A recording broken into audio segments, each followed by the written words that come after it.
He's one of the most successful doubles players of all time, with a staggering 54 titles to his name. But by no means just a team specialist, Jonas Bjorkman also captured 6 career singles titles. And his rise to the top of the game was rather unconventional. My dad was very active in ice hockey and tennis, and I was going with him to his practice, and it was easy to pick up the first racket straight away. And from that on, I always was very keen to play tennis. Comparing to the rest of the group of Swedes, who maybe were the number 1s and 2s, I was a little bit further behind. But then I started to pick it up later on at the end of my junior career, and it turned out to be good after on the seniors instead.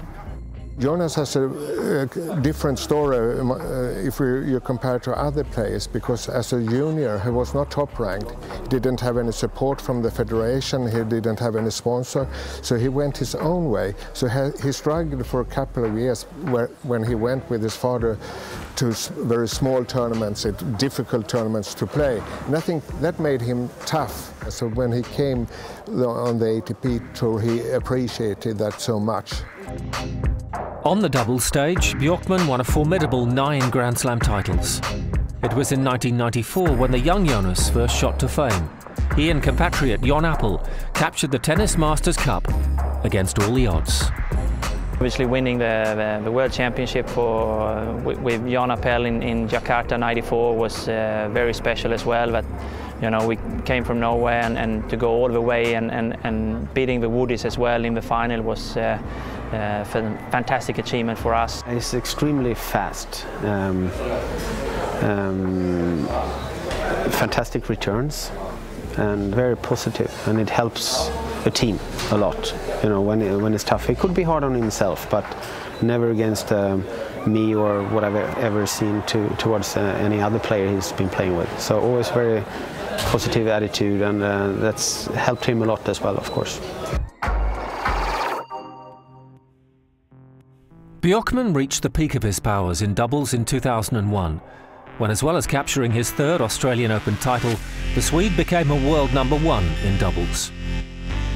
I always had that as a goal, but obviously I knew that was a tough goal to have. But once I got to that stage where I actually played more consistent and managed to play my best tennis in the big events, in the slams and the 1000 events, you know, finally to be #1. And you didn't appreciate it as much at the time, but I think after a while you realized it, and then you really could feel even more proud about it. It's easy to forget that Jonas was an excellent singles player. He was #4 in the world. I mean, #1 in doubles and #4 in singles, combined 5. It's not that many players has had that combined high ranking. Bjorkman's playing career spanned the best part of 2 decades, allowing the man from Elvesta to call it a day in 2008 with no regrets. I went up to Todd Martin and a few other retired players and good friends and asked them, you know, when do you know when it's time to stop? Because I felt if I'm just losing, you know, it's no point of continuing. And you know, they started to ask me questions, you know, if I still enjoy playing and still enjoy practice and matches, and I said yes, but I'm not winning, you know. So then they said, you know, you're not ready, you will feel it here. And then 2-3 weeks later, I was in the semi-final on Wimbledon, and my biggest achievement in Wimbledon for all these years. But then 2008 I came to the point where winning wasn't as sweet, and losing didn't hurt me as much. I really mentally felt I was ready. Today Bjorkman is best known for his work with Andy Murray. The Swede joined the world #3's coaching team earlier this year. Things that he did extremely well as a player, and things that I think that I can really learn and benefit from. You know, they're the things that I'm hoping that, you know, we can work on, and that I can improve upon with him and my team, and we'll see how it goes. Extremely nice challenge to come in to his team with Emily, and you know, hopefully we all together can do a great job so he can achieve his goals. I'm going to see if I can help a little bit with being a little bit more aggressive in his game and the returns and stuff. You have to come in and try to improve a few percentage here and there.